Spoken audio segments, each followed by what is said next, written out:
कहते हैं राजन, मैं तुम्हें इस पूरे ग्रंथ को सुनाता हूँ। ये मुक्ति ग्रंथ है, तुम्हारी मुक्ति करके ही मैं जाऊंगा। मैं आया ही इसलिए हूँ कि तुम्हें मुक्त करके जाऊं। और कहते हैं कि एक बार ब्रह्मा जी के जो मानस पुत्र हैं सनकादिक, ये हमेशा 5-6 वर्ष की उम्र में रहते हैं। ये हैं पुरातन, लेकिन हमेशा 5-6 वर्ष की उम्र में ही रहते हैं। एक बार ये भगवान के दर्शन करने के लिए गए तो एकदा भगवतो वैकुंठ श्याम लात्मन, भगवान श्याम के दर्शन करने के लिए गए तो उन्हें आते देखकर भगवान ने विचार किया कि मुझे अवतार लेना है। क्यों लेना है? कि पृथ्वी पर पापाचार बढ़ता चला जा रहा है। भगवान ने, भागवती कहती है भगवान का कल की अवतार होगा। जो कल हम कहने से चूक गए थे, वो जो कल की अवतार होगा, ये वैष्णव माता उसमें भगवान की पत्नी बनेगी। कल जो रह गया था ना कि मैं तुम्हें कलयुग में जा करके धन्य करूंगा, तो ये वैष्णव माता जो है ना, वो भगवान कल्कि का जो अवतार होगा उनकी पत्नी तब ये बनेगी। तो उनका अवतार इस कलयुग में होना है। तो भगवान के दर्शनों के लिए गए, भगवान ने उनको आते देख करके प्लान बनाया कि इनको अपनी लीला में सम्मिलित कर लेता हूं, क्योंकि कोई न कोई तो भगवान को पात्र चाहिए। भगवान तो अकेले तो कुछ कर नहीं सकते।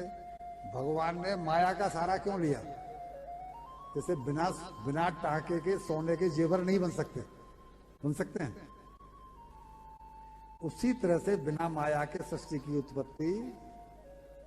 अब माया से भगवान कहते हैं, माया से हम शिकायत करते हैं, उदाहरण देते हैं कि आपने माया काहे को बनाई, जी माया हमें फंसा डालती है। तो भगवान कहता है कि मैंने तेरे को विवेक काहे को दिया है? तुझे विवेक दिया है ना, जिस समय पैदा हुआ उसी समय दे दिया था। तो विवेक जो तेरे को दिया उसका काहे को प्रयोग नहीं करता? माया बनाई है तो विवेक भी दिया है। तेरे को पैर दिए हैं, जंगल में कांटे दिए, जूता पहन ले। तो वो कहते हैं तू माया से बचना चाहता तो विवेक का प्रयोग कर ले। वही स्थिति यहाँ पर है। भगवान ने इनको अपनी लीला में शामिल करने लगा चाहा, और उसके लिए परिणाम क्या हुआ कि उनके अपने द्वारपालों को प्रेरणा दे दी। और जैसे ये 6 जोड़ी पार कर गए, भगवान 7 जोड़ी के अंदर रहते हैं। आपने कभी दर्शन किए हैं वृंदावन जाकर के, जो वहां पर रंग जी का मंदिर है,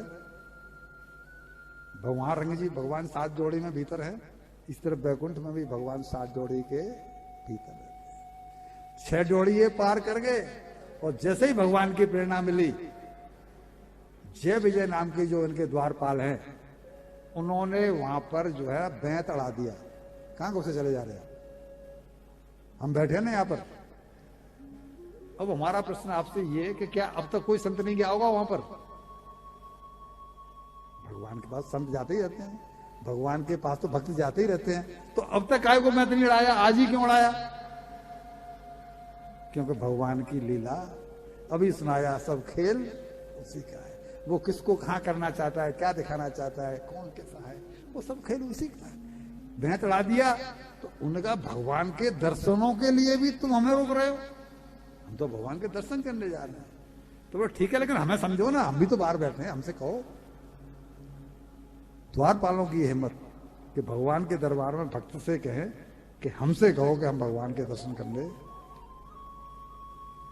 ये पेच हैं जो हमारे जीवन में आते हैं। भगवान क्या करना चाहते हैं? भगवान ने इनको पिंडादीन और रोक दिया। और जो बालक 5-6 साल की अवस्था के जो संत हैं, पुरातन हैं, जब से सृष्टि चली है, यानी मानसी सृष्टि में सबसे पहले ये हुआ है, जब से सृष्टि चली है उनको कभी क्रोध नहीं आया।